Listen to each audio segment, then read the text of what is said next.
Hello, everyone, and welcome to Journey to Success Radio, a show featuring people and companies who are making a positive contribution to the world.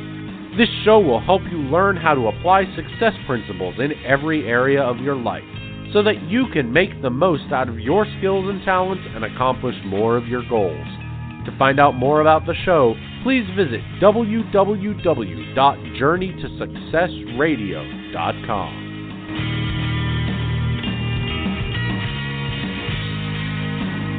Hello, everyone, and welcome to Journey to Success Radio. My name is Colin Gilmartin, and I am filling in for the amazing Tom Too Tall Cunningham. I am a Napoleon Hill Foundation certified instructor in training, and I'm super excited to be on the phone with you and Trenell today. Just to tell you a little bit about myself, my name is Colin Gilmartin. I have two MBAs, one in finance and accounting and one in international business. I am a professional coach living here and working in New Orleans. I have recently authored a best-selling book called Dream Training, a practical guide for today's youth to achieve their dreams through Lifestyle Entrepreneur Press. I have a U.S. Soccer Federation A license, a National Youth license, a Scottish A introductory license, a UEFA B coaching license, and I'm also finishing up my requirements to be a Napoleon Hill instructor. My dream involves coaching and teaching youngsters in the New Orleans area, and I have a dream to deliver 75,000 dream training books to every 8 to 14-year-old in the city of New Orleans. And today we're talking with Trenell Walker. Trenell is an inspiring young man that has overcome tremendous adversity. At the tender age of 14, Trenell experienced a life-changing football injury, which resulted in paralysis from the neck down. What were meant to be his high school glory days turned into temporary defeat. In Trenell's eyes, temporary defeat does not mean permanent failure because nothing beats a failure but a try. Using the same determination and perseverance he relied on as an athlete, Trenell shifted his sights from an athletic career to one of serving others by providing hope. He lives by 7 principles learned from his mother and older brother. Living by these principles have allowed him to have an effect on people's lives the way a butterfly has an effect on the weather. He calls this the Trenell effect. It'll influence you to take action, be resilient, encourage, never quit, evaluate, learn, and love. Welcome, Trenell. Hey, so excited to speak with you. Man, I'm so glad to be on the line right now. I mean, I'm feeling all warm and fuzzy inside. Oh, man. So where do you want to start, Trenell, man? We got a lot to talk about. Man, I guess I can, just share a little bit about myself. You want to start when you were 14? Because it looks like this is a critical moment here for you. Yeah, I mean, it was a pivotal time in my life, especially coming from a single-parent home, wanting to use my talents and skills to be able to not only, pay for college. I wanted to use them to also, buy my mom a house and a car and do all those wonderful things that any son would want to do for a loving mother, as well as the entire family. Well, at 14, I actually had a great opportunity to fulfill my dream to play varsity as a freshman in high school. At the time, I was 6'1", 185 pounds, and I was pretty fast for my age, and my talent, had shown the new head coach of the potential that I could have. Well, he gave me an opportunity of a lifetime. And so it was the 7th game of the 1995 football season. Again, I had played throughout the season, and it was the 7th game of the year. I was starting for the first time at defense at the strong safety position. Super excited. I was called to blitz in to stop a sweep. I made a textbook tackle from behind, hitting the running back, driving him toward the ground. And as I was doing so, my teammate came from the other side to assist with the tackle. But he missed, hitting me at the top of my helmet, shattering the 4th vertebrae, leaving me paralyzed from the neck down. It was crazy because while I was on the field, I couldn't move, but it felt like my body was curling up in a fetal position, despite being on the left side. So I heard, my brother came down and asked me, what's going on? And I told him. I thought I broke my back. And I remember the trainers asking me, could I squeeze their hand? I'm like, I can't. I didn't even know the person was touching me. Well, after they had rolled me on the gurney, they put me in the ambulance. And again, it felt funny because it felt like my arms and legs were straight up in the air. Well, they took me to the emergency room, and I remember hearing noises in there. And I looked up at my mom, and I asked, "What is that noise?" She was like, "They couldn't hear pads off of you." I was like, "Am I paralyzed?" And she nodded her head, yes. And I told her just to pray for me. I was in the hospital for about 18 days. And while I was in there, my heart stopped not once, not twice, but 3 times and my lungs collapsed. And the doctors didn't know if I was going to live or die. I mean, they even shared this with my mom. And I'm so grateful for her and her spirit to be able to look at them and say, "You've done your job. It's in the Lord's hands now." And, she prayed to God, telling God that he's my son, but he's your child. If it is your will for him to take him, go ahead and take him, but give me the strength to make it through. She said, but if it is your will for him to live, I will do whatever I can to make sure he's taken care of. And she's kept her promise, along with my brother who, once I got, back up on my, able to care for myself and do these other things, was able to go back to school. I went back to high school, ended up graduating there with my high school diploma with my class. And then later on, I got the opportunity to go to college. And I'm grateful I had my brother that was right there by my side who was older than me, who actually dropped out of college to help come take care of me, but had the opportunity to go back to college whenever I went back to college. And with his help, along with the assistance of others and a firm determination and faith, I was able to graduate not once, but twice. Once with a bachelor's degree in rehab studies. But propelled by my desire to help people, I went back and got my master's in rehab counseling.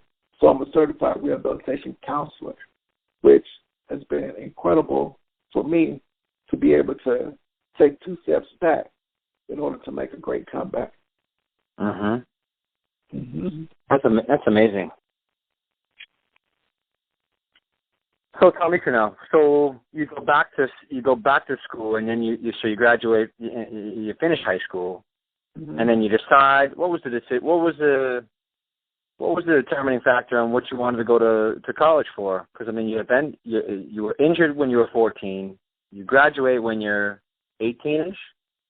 What are you thinking about studying? Do you know in your gut that you wanna give back at this moment, or that you wanna try to be able to shed some light, or help someone else discuss the light? Honestly, it was by pure coincidence, because during that time, after I graduated, I was still going through depression. I was depressed, and a cousin, had talked to my mom, and she got tired of my mom saying that he kept saying he's bored. So she invited me to come speak to her class at the University of North Texas in Denton, Texas. I spoke to one of her classes, and then I spoke to the second class, and there was a professor in that class that heard my story. And he asked me after class, he said, if you had the opportunity to come to UNT, would you come? And me, I'm like, heck yeah, because after speaking, that's what I found speaking so therapeutic. And I'm like, if I can continue to do this and go to school, I'm like, this will be incredible. So he actually worked things out where I was able to enroll at the University of North Texas. I originally wanted to do computer science, but he was like, Trenell, go into rehab counseling just to get you in the door. And I did that. And once I got in the door, I stayed there. So, and that's how I decided to say, hey, I want to give back, because I can identify with others who also may be going through some struggles but need some help, who are feeling hopeless but need to have some hope.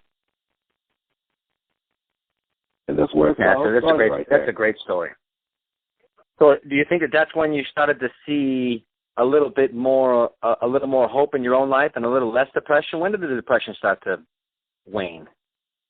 It was about 2.5 to 3 years after the situation. And what really helped the depression was not only going to school, going to college, to get out and about around people, realize that, hey, just because I have a disability, it doesn't define who I am. But the most important thing is that one night I did what my mom always encouraged me to do, and that was to pray. And I remember having tears rolling down my face and just asking Jesus to come into my life and have his way. And when that happened, when I did that, my eyes closed shut, and I heard a tender voice say, Trenell, you put football before me. I don't want anything put before me, but through this injury, I'm going to inspire others that if they put me first and use their mind to the fullest, they can do anything. And right then, I understood my why me. I understood my purpose. I understood everything that was going on. So even though I'm not able to physically move, I'm able to mentally, emotionally, and spiritually move and impact other people just by showing up and trying my best in life. And as I continue to do that, going to school and getting a job, and so that's what led me on the path out of depression, because I wanted to commit suicide. I thought about starving myself to death because I didn't want to go on anymore. But, I'm glad that I didn't, because starving myself wouldn't have been a good idea because I like food too much. But that's how I was able to get up, and again, a lot of love from family, a lot of love from friends, and the opportunities that's been given to me. That's amazing. Yeah, and I think that I think back on my own struggles, Trenell. I mean, I got myself into a lot of trouble when I was 18, 19 years old. I like to say when I saw the light, it was blue and flashing, and that was the good part, right? So, to move away from those thoughts, I had to replace those thoughts that were unproductive with things that were better, right? And that was my introduction to Napoleon Hill. And his thing was talking about the positive mental attitude and how important that was to the overall quality and well-being of my life, and that I can shape my life by how I think, and to do that, it had to be positive. Mm-hmm. Is that what your experience is as well? Oh, yeah, most definitely. I love Napoleon Hill, and that's kind of how I actually learned about Zig Ziglar. During, those times, when I was in college, I got involved in network marketing business. And one of the things they talked about was personal development. So, what is this personal development? So they introduced us to Napoleon Hill, Zig Ziglar, Les Brown, all these, incredible thinkers. And I started to indulge in it. I started to really get into it. And when I did, I was able to do like Zig said, turn that thinking, and get rid of that, because it was killing me. I was literally keeping myself held mentally and emotionally hostage by fear, knowing that it was only false evidence appearing real. That once I changed my mind and I changed my attitude, everything else, my perspective changed. Everything changed. So in doing so, I was able to meet a friend that actually knew, part of the Ziglar Corporation. Because one of my things since 2004, it's like, man, I'm going to be a part. I'm going to be Zig Ziglar's protege. That was always my thought. I didn't know how it was going to happen. Mm-hmm. But I was sharing it with my friend one day. And he said, man, I go down there all the time. They got a Monday morning devotion. He's like, man, I want to see if I can get you, that I can tell your story because it's powerful. Mm-hmm. Well, he got me in, told my story, was able to talk to Zig. He looked at me, and like he tell everybody, write a book. Mm-hmm. And he shared that I would impact more people than he did. I didn't get to have that strong relationship with him, but his son Tom, he took me up under his wings, and he actually helped me create the Trenell effect. Yeah. And I'm so grateful for that, because I went in to his office just sharing different things, with him. And he was like, Trenell, your name is so unique. He said, have you ever thought about using it? I was like, what do you mean? He was like, the T can be for take action. The L is for love. All the rest of it, you have to come up with yourself. He knew the first two.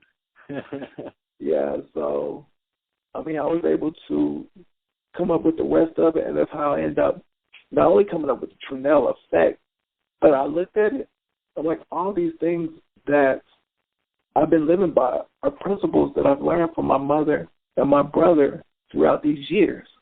And so I just was able to continue to come up with the rest of the letters to the Trenell effect. And I just wanted to just share just the background behind it.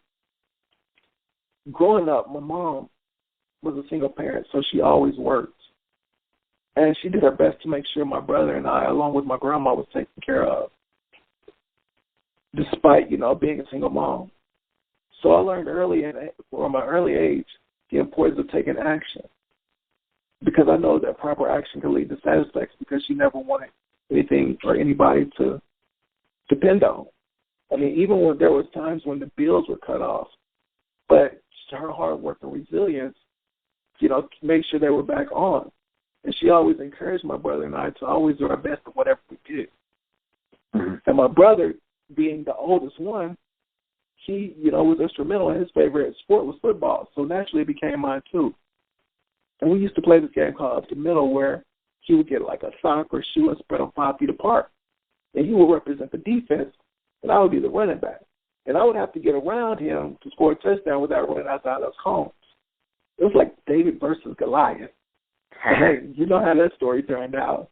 So I eventually learned from that game to never quit, no matter how hard it gets, and also to evaluate situations carefully so I can learn from them. And in doing so, their unconditional and tough love has taught me how to love.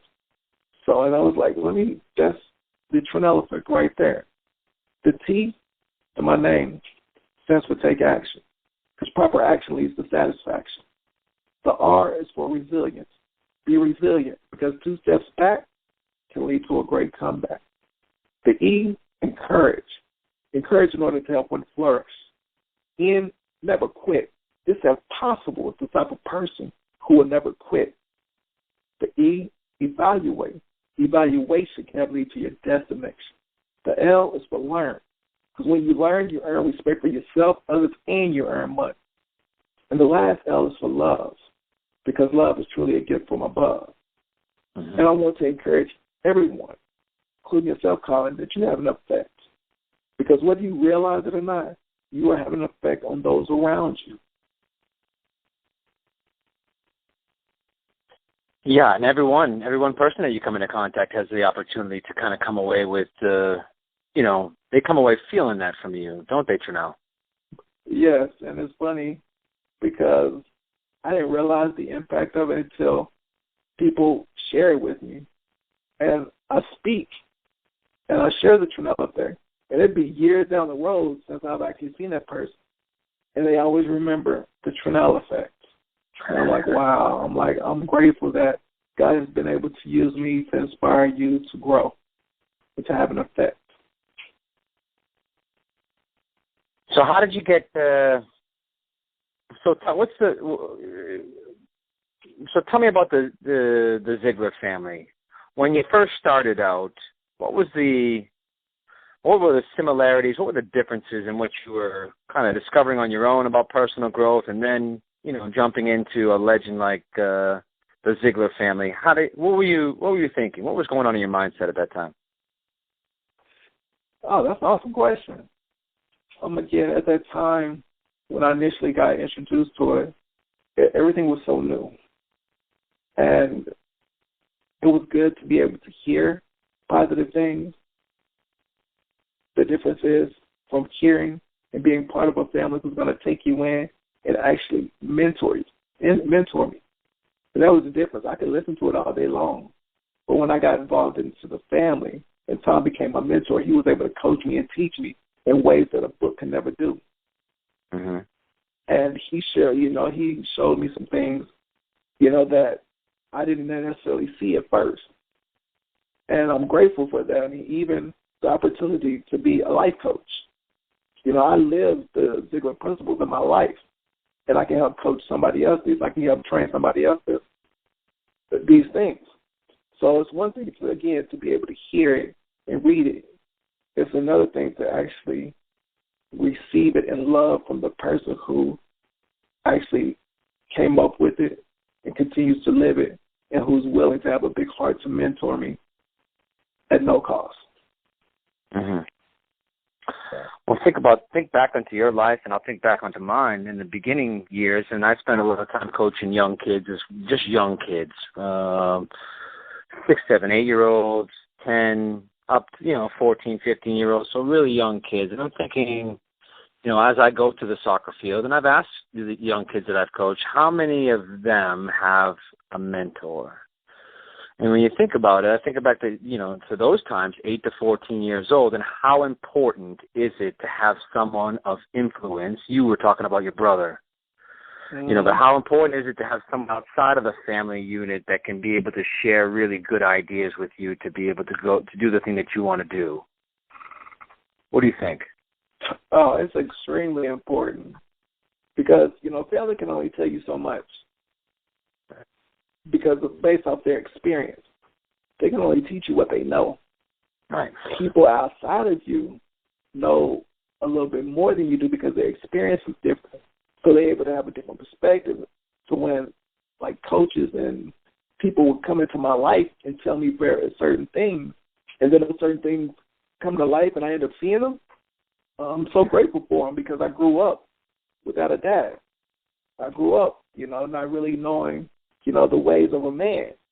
And so being able to have other positive male role models and influences in my life, along with my brother, along with my mother, along with my stepdad, along with, friends, have helped me become the man I am today. So it's very important. Yeah, absolutely. I mean, I look back and my dad was there, but he wasn't, he could only do what he could do, right? I mean, they're coming in, if you think about that, family comes in with their own set of, experiences and knowledge and information, and if they're not aware of success or prosperity consciousness, then I'm pretty sure that, it's going to be impossible for a young person to get it, except by some divine intervention. Mm-hmm. Right? Exactly. I mean, my family can only teach me how to live. Teach me how to survive. As a man, I have grown to learn how to live from other people. Because when we know better, we do better. Maya Angelou said that. So again, they only could teach me what they knew, but now I'm able to learn from others, so now I'm able to do better and able to go back and give it to others the way it was given to me. So I got a question for you, Trenell. So look, when things are dark these days, and it could be anything, what do you go back to? What's the one thing that rings home from your mom? Prayer. Prayer. Prayer, she always tells me. And again, to me, I just talk to God like, hey, this is what I'm going through. This is how I'm feeling. Talk to him like he's my best friend. And then after I'm able, because we got to get out. I've learned that once I get what's in me out of me, then I can receive something else. After I finish doing that and meditating, I got a mirror in my bathroom. It's a full-body length mirror. And I look into the mirror, and I find something that I like about myself, whether it's my eyes or my smile, because for a long time, I didn't like me because I wasn't that big, strong athlete anymore. I'm paralyzed from the neck down, looking like an all-day sucker with a big head and small body. So I had to look in the mirror and find something I like about. And above my mirror, I have the acronym LIVE, L-I-V-E. And it simply means laugh, inspire, value, and joy. Laugh as long as I live, inspire and value myself and others while enjoying life to the fullest. So every morning I get up and go and look in the mirror, it reminds me to live. Live this moment because I don't know what the next moment brings. My injury taught me that. It taught me that I never know when change is going to come. I can roll out of here, get in a car wreck, and be gone. Just like that night when I put on my pads. I had already made plans to go out with friends at night. Come to find out, my injury occurred, and I never see that moment. So I just have to, once I get out, I have to put that mentally in. Some affirmations that I look in the mirror and also tell myself, I'm confident in who I am. I'm the emotionally secure man God created me to be. I'm valuable and successful at all that I do. Man, that's powerful right there. Can you say that again? I'm confident in who I am. I'm the emotionally secure man God created me to be. I'm valuable and successful in all that I do.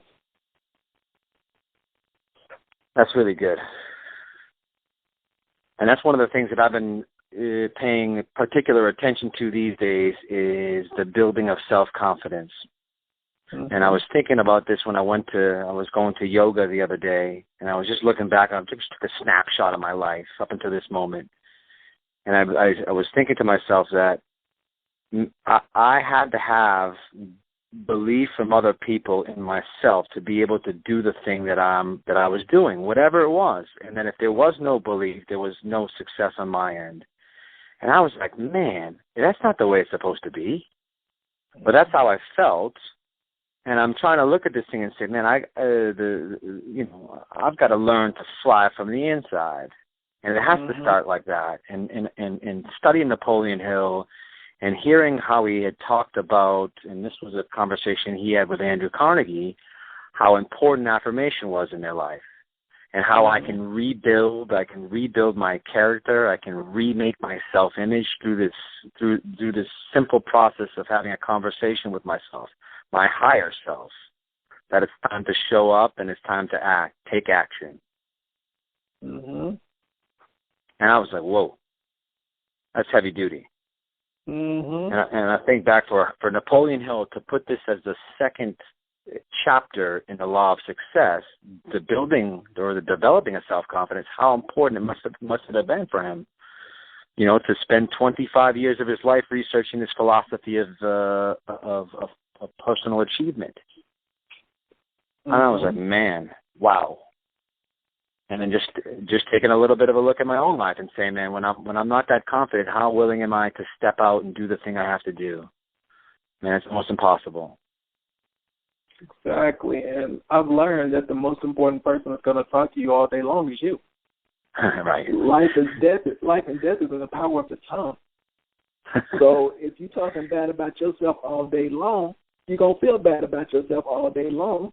So that's why, when it's good to look in the mirror and find something good about, myself and compliment myself on it, I'm like, dang, everybody else, when they give me a compliment, it's just icing on the cake because I've already affirmed to myself I'm already these things. It's like the law of attraction. I've already believed on the inside that whatever's going to happen on the outside has already happened. So when it does happen, I'm just smiling big like, hey, I already knew it was coming. Right. You're in the sweet spot when that happens. And it hasn't always been like that. That's why I feel like I'm the Phoenix bird, honestly, because the life that I knew was crumbled and burned. Like I tell people, it's like an F5 tornado just came through, and everything that I knew, from what I thought as a man, as I thought as a person about what I was supposed to do, was gone. The only thing I was left with that foundation was that ashes, which was faith, which was faith. And I had to build off of that. And once I was able to build off that faith, I'm able to build the house that you see today, which is still under construction. I'm a work in progress. It's like we all are. And one of the things that I want to encourage people, and I heard this from Lauryn Hill, she said the real you is more interesting than the fake somebody else. And we're always talking about fake it till we make it. I like to say be it until you become it. Right.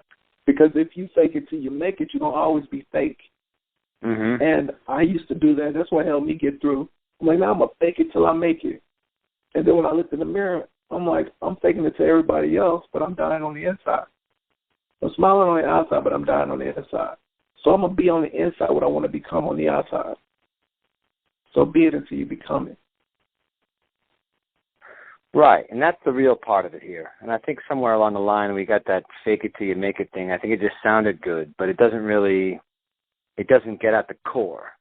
Mm-hmm. It doesn't get at what's going on the inside here. And to hear the real legends talk about how you and I become what we think about all day long. right? It's not just that. It's a thought, but then it gets, through repetition, it gets burned in like a branding iron on a steer, right? That's where I want it. I want it right on my chest.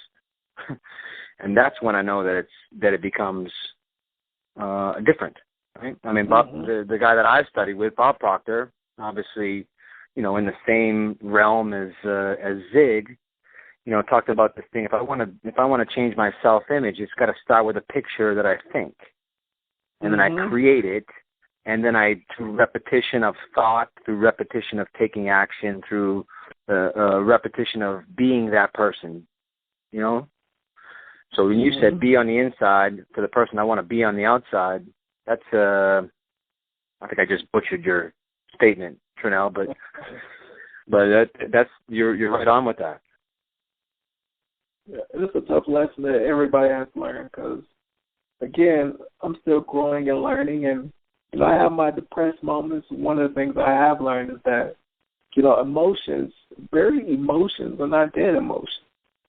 They will creep up. So I've learned that to feel an emotion, whether it's anger, whether it's sadness, whether it's depression, but I give it a time because I recognize that there are 24 hours in a day. 8 of that we're going to be asleep, so 16 of that we're going to be awake. So I may give anger, whatever the emotion may be, 5 minutes to enjoy itself, and then after that I'm like, okay, I'm done feeling that way. I'm human. So let's go back to feeling positive. Let me go back to doing what I need to do to get to where I need to be. Are you a big reader, Trenell? What's that? Are you a big reader? A big leader? Reader, R-E-A-D-E-R. Are you? Yeah. What are you reading these days that inspire you? One of the things I'm reading today, and I think it's The Power of Who. That's one of the books I'm reading by Bob. I can't really see his last name, but The Power of Who is something that I read. I mean, I've read See You at the Top. I've read Les Brown. I've read Napoleon Hill. I've read Dale Carnegie. I like to read the Bible. I like to read sports. Whatever it is that I'm thinking about and I'm interested in, I always go what I call Dr. Google. I always Google it and figure it out. Yeah. So those are some of the things I like to read. The Emotional Intelligence, which is one of the books that has helped me, understand my emotions and be able to control them. Different things like that. How about yourself? You like to read? Man, I've been listening to. I found out that I don't like to read per se. I mean, I've got a collection of books here that if I've gone through, it's been some of it's a chore, but I like to listen. I spend a lot of time in my car driving. I don't know, hour, 90 minutes to coach or to certain events or things like that. So I've been plugging in some fantastic books. There's this one book called Psycho-Cybernetics by Maxwell Maltz, and it's the study of command and control in machines and in some animals. So it's how I do the things that I do, why I do the things that I do, and then more importantly, how to bring about that change that I want. I've been listening to Napoleon Hill's Law of Success. That's the standard book that I go through. It's a book. It's a continuous read for me. I remember when I went to school, Trenell, I was taught to read a book and then put it on the shelf and then take a test for it. Well, that reading and memorizing is not going to make it successul. It took me a long time to figure that one. It was the understanding and application of these ideas, these wise ideas that were going to take me to where I wanted to go, because I had to think differently. And if I was doing the same things that I always was doing, I was getting into the same kind of trouble I always got into. So something had to give. But I finished reading a book not too long ago, probably about a month ago, by Malcolm Gladwell called Outliers. Because I wanted to study, I'm trying to study what makes people successful, right? Kind of what, so that I can take a better idea, a better approach to the young kids that I'm coaching. And so this book studied the Beatles and looked at guys like Bill Gates and, many different people, different walks of life, and how did they get there, to the 10,000 hours of studying your craft. And I would imagine if we look at what you would, look back on the last 10, 15, 20 years when you started to get personal development, how much time you've put into that. I bet it's astounding. Wow. Yeah. And that, for you, is pounding on your craft. And that's what allows you to bring that confidence to the table. Is the amount of, the success in my life and your life is going to be about the amount of times that I do something. Mm-hmm. Most of us don't do it long enough, or, most people never master anything. Would you agree? I agree on that one. A jack of all trades and a master of none. Right. Right. I'm trying to master self these days. Sometimes that's the biggest challenge. Like you said, getting myself in front of the mirror. Sometimes it's finding the good things when the battles of life have been tough, challenging. Yeah. And I mean, that's so true. And one of the things that I like to do and that I'm working on is to want what I already have. Because most of the time I'm wanting what I don't have rather than wanting what I already have. Because if I want what I already have, I'm going to continue to have what I want. And really appreciate and be mindful of the moment rather than, having what I need right here in front of me but looking somewhere else for it. It's like a health. It's like my health. I was sitting outside earlier today, and I'm like, man, I got freedom. I mean, I'm actually the constitutional rights of life, liberty, and the pursuit of happiness. I'm like, I have life. I'm like, I got the freedom to sit outside and enjoy outside my house instead of being in a nursing home. And I have been given the opportunities, whether it's to go out and speak, whether it's to go, to work, or to be Ziglar Legacy certified to go teach, the teachings of Zig Ziglar to the pursuit of happiness. So I'm like, wow, what I want, I have. Right. So I just need to continue to want what I have, and I will never be sad again. Right. So. Yeah, and your cup overflows, man. When you're in that zone. I know when you're saying it, man, it brings me a joy to know that I get to go to the soccer field in a couple of hours and teach 14-year-old boys something that they might not already know. And usually the impact is going to be far beyond soccer when it's all said and done. And that is, that is just what a joy. I mean, it is for you. I mean, you got the perfect opportunity, like a coach told me once before. He said, actually, it was my high school coach, Coach Chips. He told us, he said that right now, y'all are like bamboo. I don't really know what stages of bamboo y'all in, but I don't know if I'm planting the seed or being the water, but I do know there's sun coming down. So what I'm teaching you now, it may not come to fruition while you're in high school, but later on in your life, you're going to look back at this moment and realize that what you learned here has impacted your life. And as I look back on that moment, he always used to have the acronym TCB, and that simply means take care of business.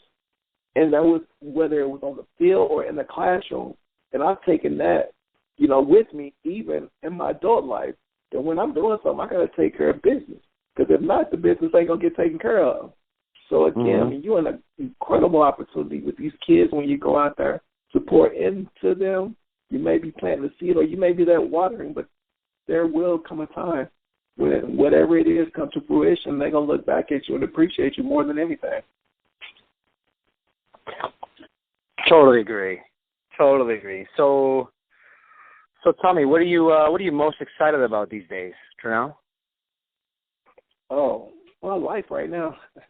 Yeah. Are you writing a book? See, I'm working on it. It's like slowly but surely coming, because I'm going to be honest with you. I hesitate because of the emotional impact that it has on me to be able to go back and have to pull up all the things I've been through. However, I got to start. And I've written a little bit because I journal a little bit each day or each week to get a little bit of it out. So, I mean, it's in the process. I ain't going to lie. I'm doing some writing. I don't know when it's going to come out, but I'm manning up and doing some writing. And I like poetry, so I write a little poetry on the side, too.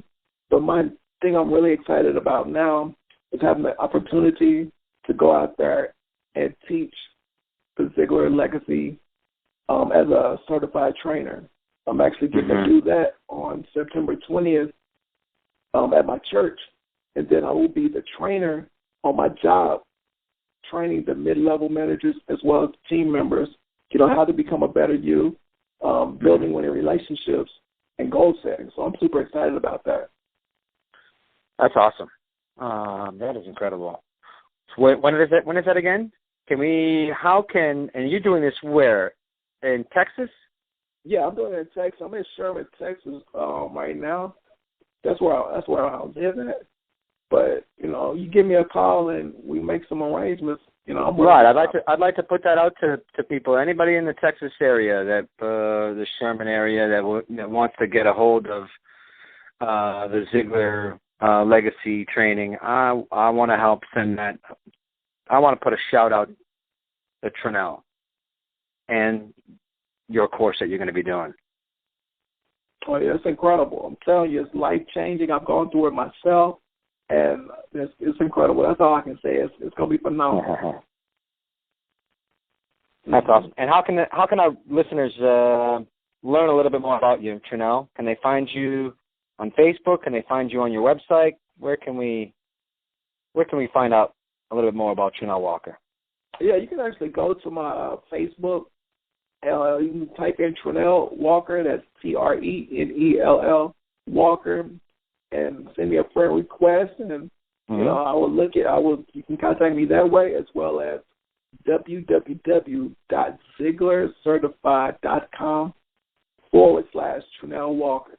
Again, that's www.ziglarcertified.com/Trenell Walker. Awesome. I love it, Trenell. That's amazing. It's amazing that we've gone through 45 minutes already of this incredible, inspiring talk today. Wow, 45 minutes already? 45 minutes already. It's amazing. Yes. How about leave us with? Let's do this. Why don't you leave us with this Trenell effect again? I mean, that was so powerful, Trenell. And that way the listeners can find you, they can listen a little bit about you, and then we'll certainly want to share this with everyone we can come into contact with. Oh, okay. The Trenell effect. It will influence you to take action, because proper action leads to satisfaction. R, resilience. Be resilient, because 2 steps back can lead to a great comeback. The E is for encourage. Encourage in order to help one flourish. N is for never quit. It's impossible to stop a person who will never quit. The E is for evaluate. Evaluation can lead to your destination. The L is for learn. Because when you learn, you earn respect for yourself, others, and you earn money, money, money. And the last L is for love. Because love is truly a gift from above. So I must ask you this. What is your effect? Because whether you realize it or not, you are having an effect on those around you. And it's like Trenell said, once you cast a stone into a pond, the entire shoreline changes. So you can find more about Trenell Walker on Facebook. It's Trenell Walker, Walker, and you can find him at www.ziglarcertified.com/Trenell Walker. I want to thank everyone at Journey to Success Radio for this amazing conversation with Trenell. And we'll see you next time. Thank you for listening to this episode of Journey to Success Radio. If you or anyone you know would like to be interviewed for the show, email Tom at tom2tall.com for details.